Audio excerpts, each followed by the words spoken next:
Hey everyone, welcome back. My name is Mandy, the handmade homeschooler, and today we're going to be talking about Abeka. I've been getting a lot of questions about our language arts program, and the main question I seem to be getting is how long does Abeka take? Now there's going to be some variables and factors that we need to talk about with that, but first, if you haven't yet, make sure that you hit the subscribe button and the like button because it does really help my channel out. So first, there are two sides to Abeka. There is the parent-led and then there is the Academy. The Academy is their video online streaming platform where you can have your child actually sit in on the classes virtually.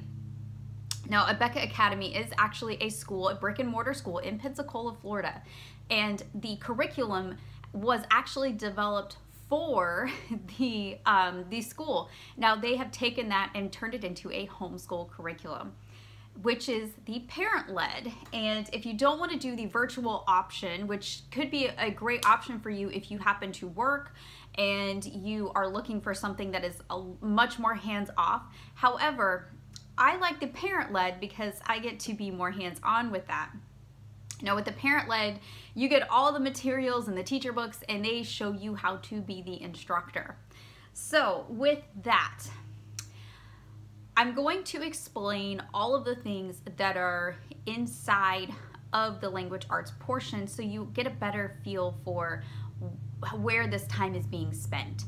Now with the lower grades, you're going to be looking at you're going to be having readers to read, and you go through these one at a time throughout the entire school year. You're going to have spelling and poetry. You're going to have grammar. You're going to have phonics. You're going to have reading comprehension. You're going to have handwriting, and all of these make up the language arts as a whole. Now for the older grades, it's a lot less of these small readers and more into what they call literature. They're not going to be doing any phonics work once they hit about 3rd or 4th grade. Now with that, you're going to be moving on to bigger and more complex things like composition. So now we are going to be adding in other aspects as they grow, mature, and learn. Of course, you know, I mean, you can probably think back to when you were in school. It's the same exact thing. It's just tailored for a Christian homeschool curriculum.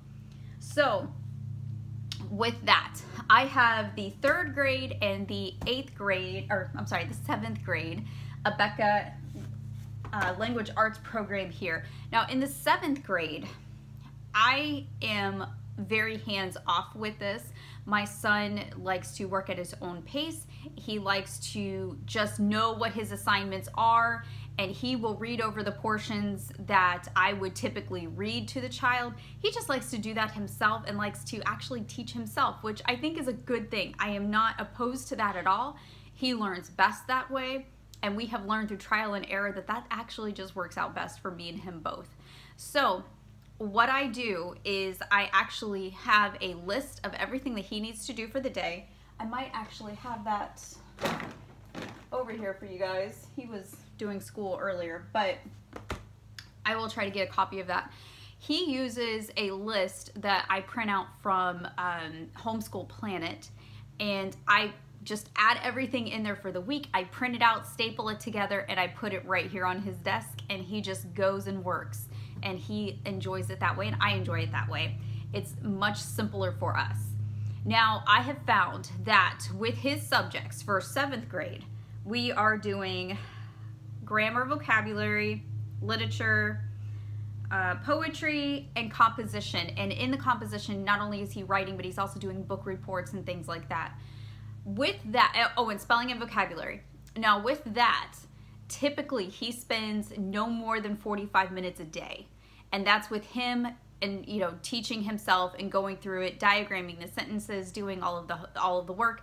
And then at the end he usually has 2 or 3 homework assignments, and he does do the homework assignments at the end of the day. He typically doesn't do them right after. He likes to just move on, get all of his things done, and then at the end of the day he goes back and he does his homework.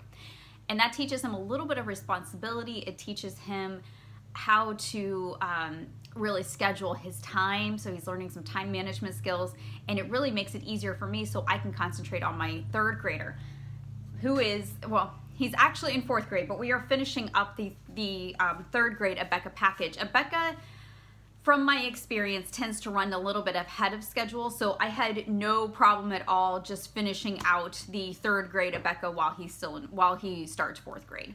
Plus, I get my money's worth that way. So in the third grade Abeka package, we have all of these readers, which my son reads to himself or out loud to me if he's doing an oral presentation. He has spelling, he has his grammar language book, he has the read and think skill sheets once a week, and then he has his handwriting book. Now, because he's younger, there is more of a hands-on approach for me. So you can see this one right here is my 3rd graders. This is the 7th grade, and these are the teacher manuals. So you can see that there's a lot more material in the 4th grade, and that's because you're teaching them sentence structure, you're teaching them composition, you're teaching them, you know, there is some phonics still in there, but we're really looking at a lot of sentence structure in the 3rd grade Abeka package. So they're learning how to construct a sentence, learning what sentences are, learning how to put them all together, learning how to make a paragraph. So that's really a big focus in the 3rd grade package. So in this, that's actually just what we did today, was we were looking at building a paragraph.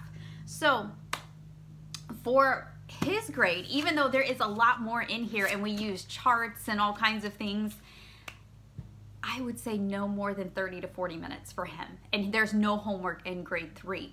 So he's getting through all of these in about a half hour, 45 minutes tops. Now, the variables here is going to be where your child starts out at, how comfortable he is, and whether or not the child is struggling with that concept. So of course you're going to spend more time on a concept if they're struggling, and you're going to spend less time if they are really confident in it. So know that going into it.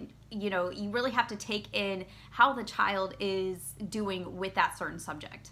Now with that, you're also going to have good days and bad days, and there's just going to be days where they just don't want to write, because I have boys and it's writing and composition can sometimes just be difficult. So, you know, you got to think, you know, there are some times when things like that will happen. So just know that. But I will say that Abeka Language Arts is the most comprehensive, all-inclusive program that I have ever seen. And in the lower grades, grades K through 3, or K through 2, I'm sorry, they have a very well done phonics foundations program that I have never seen anything as good as that. I am a huge fan of that, and I believe that both my kids are such great readers because of the phonics program that is within the Abeka curriculum. So if you're looking for a good foundational program, that's where you want to go. I would say I spend no more than an hour for each of them on Abeka per day, and if I ever hit an hour, it's an odd day for us. But being that language arts is one of the meatier subjects because it has so much involved in it, I am okay with spending up to an hour on it. It is not the Charlotte Mason style where you're only going to spend 15 minutes.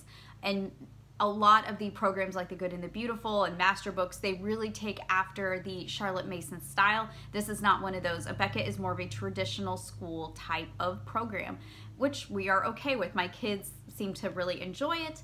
They seem to enjoy that style of learning, and I have 2 kids that are just kind of like, I want to get it done and over with, and they want to skip any fluff anywhere. They like to skip and just do their assignments. So this has worked out beautifully for us, and we will continue with it. So if you guys have any questions, please make sure to leave them below, and I will try my best to get to them.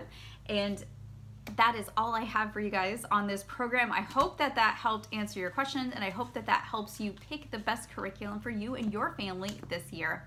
That's all I have for you today. I will see you in the next video, and I hope you have a great rest of your day.